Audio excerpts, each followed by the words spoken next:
സൗകര്യം നഷ്ടപ്പെടുത്തുന്നതാണ്.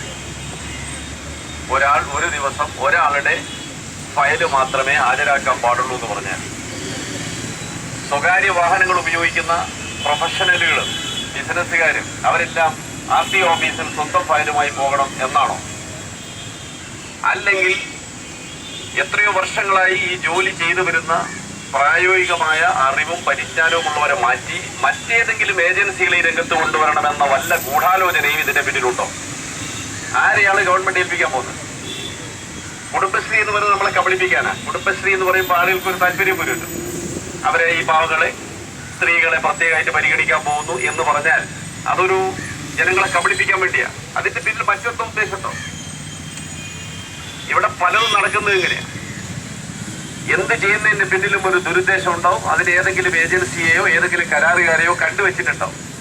അല്ലെങ്കിൽ ഇങ്ങനെ ഒരു ഉത്തരവിറക്കേണ്ട കാര്യമില്ലല്ലോ. അടിയന്തരമായി ഈ ഉത്തരവ് തിരുത്തണമെന്ന് ട്രാൻസ്പോർട്ട് വകുപ്പ് മന്ത്രിയോട് നിങ്ങളുടെ എല്ലാവരുടെയും പേരിൽ ഞാൻ അഭ്യർത്ഥിക്കുകയാണ്. അടുത്ത ദിവസം തന്നെ ട്രാൻസ്പോർട്ട് മന്ത്രിയെ കണ്ട് ഈ കാര്യം അദ്ദേഹത്തെ നേരിൽ ബോധ്യപ്പെടുത്താൻ ശ്രമിക്കും. മാത്രമല്ല, വളരെ കാലമായി ഈ സംഘടന ഉന്നയിക്കുന്ന ഒരാവശ്യം LIC ഏജന്റുമാരെ പോലെ മറ്റ് മേഖലകളിൽ പ്രവർത്തിക്കുന്ന, അപ്പോ ഷെയർ മാർക്കറ്റിൽ ഷെയർ ബ്രോക്കേഴ്സ് എന്ന് പറഞ്ഞാൽ അംഗീകൃതമായ ഒരു വിഭാഗമാണ്. അവർ മുഖേന മാത്രമേ ഷെയർ ട്രാൻസ്ഫർ നടക്കൂ. അല്ലാതെ ഓരോരുത്തർക്കും ഒറ്റയ്ക്ക് പോയി ചെയ്യാൻ പറ്റില്ല. ആധാരമെഴുത്തുകാർ, ലൈസൻസ് കൊടുത്തിട്ടുള്ള ആധാരമെഴുത്തുകാർ, ഇതുപോലെ ഇന്ന് ഓട്ടോ കൺസൾട്ടന്റുമാരായി ജോലി എടുക്കുന്നവരെ ആരൊക്കെയാണെന്ന് പരിശോധിച്ച് അവർക്ക് ഐഡന്റിറ്റി കാർഡ് നൽകി അവർക്ക് രജിസ്ട്രേഷൻ നൽകിയാൽ ഈ ജോലി ഉത്തരവാദിത്വം ഉണ്ടാവും.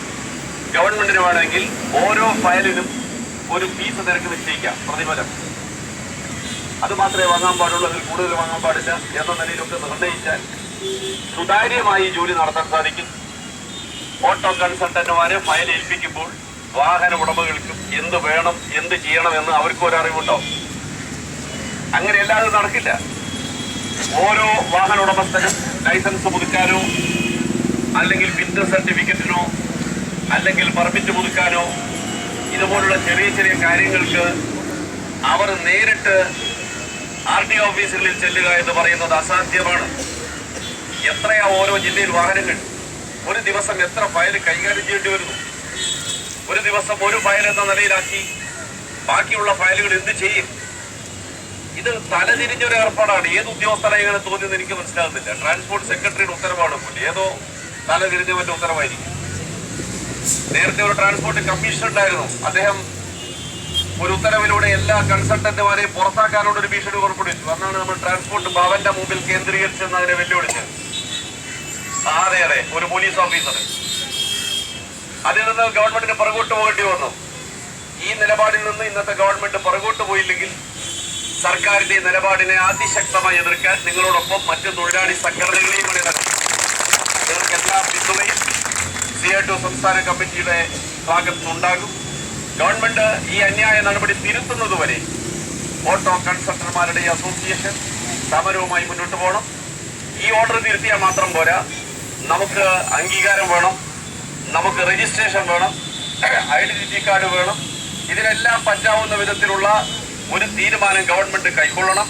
ഒരു കാര്യം ഞാൻ നിങ്ങൾക്ക് ഉറപ്പു പറയുന്നു, നിങ്ങളെപ്പോലുള്ള ജോലി ചെയ്ത് ജീവിക്കുന്നവരുടെ ന്യായമായ അവകാശങ്ങൾ തിരിച്ചറിയുകയും അതനുസരിച്ച് നടപടികൾ സ്വീകരിക്കുകയും ചെയ്യുന്ന ഒരു രാഷ്ട്രീയ സംവിധാനം താമസിയാതെ കേരളത്തിൽ നിലവിൽ വരുമെന്ന കാര്യത്തിൽ തർക്കമില്ല. അന്ന് എല്ലാ വിഭാഗത്തിൽപ്പെട്ട ജോലിയെടുക്കുന്നവരുടെയും ന്യായമായ അവകാശങ്ങൾ സംരക്ഷിക്കും. ആ രീതിയിലുള്ള മുന്നേറ്റമാണ് ഇന്ന് തൊഴിലാളി മേഖലയിൽ കാണുന്നത്. ഇവിടെ ദിവസവും തൊഴിലാളികളുടെ സമരമാണ്. എത്ര സമരം ചെയ്താലും ഈ സർക്കാരിന്റെ ഒരു കുലുക്കവുമില്ല. നിർമ്മാണ തൊഴിലാളികളുടെ സമരം, KSRTC-ക്കാരുടെ സമരം, കയർ തൊഴിലാളികളുടെ സമരം, ഇപ്പോൾ ടൈറ്റാനിയം കമ്പനി പൂട്ടി അവരുടെ സമരം, ഇങ്ങനെ സമരങ്ങളാണ്. പക്ഷെ ഗവൺമെന്റ് ഒന്നും ചെയ്യുന്നില്ല. അതിവേഗം ബഹുദൂരം എന്നൊക്കെ മുഖ്യമന്ത്രി പറയുക എന്നല്ലാതെ കേരളത്തിലെ ഗവൺമെന്റിന്റെ വികസന പ്രഖ്യാപനങ്ങളിലും അവരുടെ പരസ്യങ്ങളിലും തൊഴിലെടുക്കുന്നവരുടെ ഒരു കാര്യമില്ല. തൊഴിലാളി ക്ഷേമം എന്നൊരു വാക്കില്ല. തൊഴിലെടുക്കുന്നവരുടെ ക്ഷേമം ഉറപ്പുവരുത്താതെ എന്ത് വികസനമാണ് ഈ നാട്ടിൽ നടക്കുക? ഇവരെല്ലാം RTO ഓഫീസുകളിൽ നിന്ന് ഒഴിവാക്കിയിട്ട് ഇവർക്ക് പകരം എന്ത് ജോലി കൊടുക്കാനാണ് ഗവൺമെന്റ് ഉദ്ദേശിക്കുന്നത്? ഇത് സർക്കാർ PSC മുഖേന ജോലി കൊടുക്കുന്നു, സർക്കാരിന്റെ ഖജനാവിൽ നിന്ന് ഒരു പൈസ ശമ്പളം കൊടുക്കുന്നതല്ല. ഓരോരുത്തരും സ്വയം തൊഴിൽ കണ്ടെത്തിയതാണ്. അത് ജോലി ചെയ്തതിന്റെ വൈദഗ്ധ്യം അവർ നേടിയെടുത്തിട്ടുണ്ട്.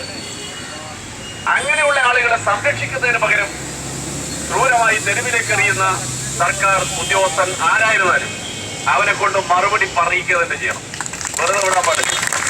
അതുകൊണ്ട് ട്രാൻസ്പോർട്ട് വകുപ്പ് ഈ തലതിരിഞ്ഞ ഉത്തരവുടൻ പിൻവലിക്കണം. ഓട്ടോ കൺസൾട്ടന്റുമാർ മാന്യമായി ജീവിക്കാനുള്ള സാഹചര്യം ഉണ്ടാക്കണം. അതിനാവശ്യമായ ചട്ടങ്ങൾ ഉണ്ടാക്കണം.